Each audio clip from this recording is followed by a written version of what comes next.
There is a fire on the Kansas prairie, and it makes this sound.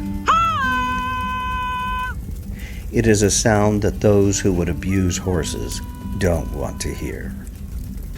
Continuing to use logic, not being backed down, making sure that I have my facts, making sure that I understand exactly the situation, and building my own knowledge base where they can't intimidate me with information because I know more than they do.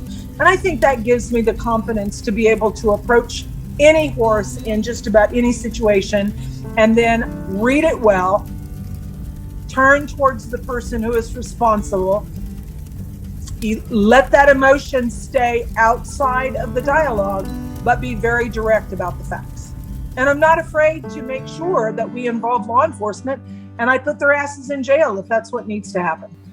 Karen Everhart is the fire on the prairie when it comes to equine rescue in Kansas. She and her organization, Rainbow Meadows Ranch, are not to be trifled with. So when it comes to equine welfare, the fact of the matter is I'm kind of a tough broad. As a matter of fact, when we talk about adoptions of our horses into new homes, I describe myself as an adoption Nazi, which means I'm going to make sure that these horses are safe. I reached out to the local sheriff's department. The sheriff's department was scared to death when you start talking about 54 horses. The minute that they take them in, they become responsible financially for the care of the horses until the court case is resolved. But I knew we had to pursue it. I reached out to the Humane Society of the United States. The veterinarian, of course, was 100% in agreement with me that action needed to be taken. So we all went together and had a meeting with the sheriff's department. A search warrant was issued and we went forward and we were able to seize 54 horses off of this man's property.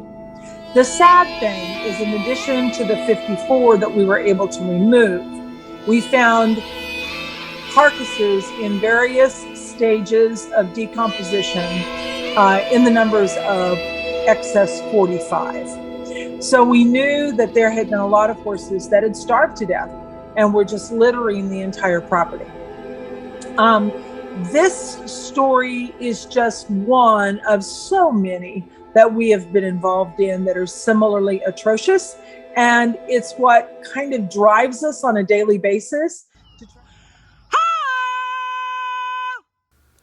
She calls to the rescued, and they come running. They know the tender side to this self-proclaimed tough broad. It's a side few see. When you're looking for help, in particular from veterinarians to come and euthanize the animal, because that is the most appropriate call.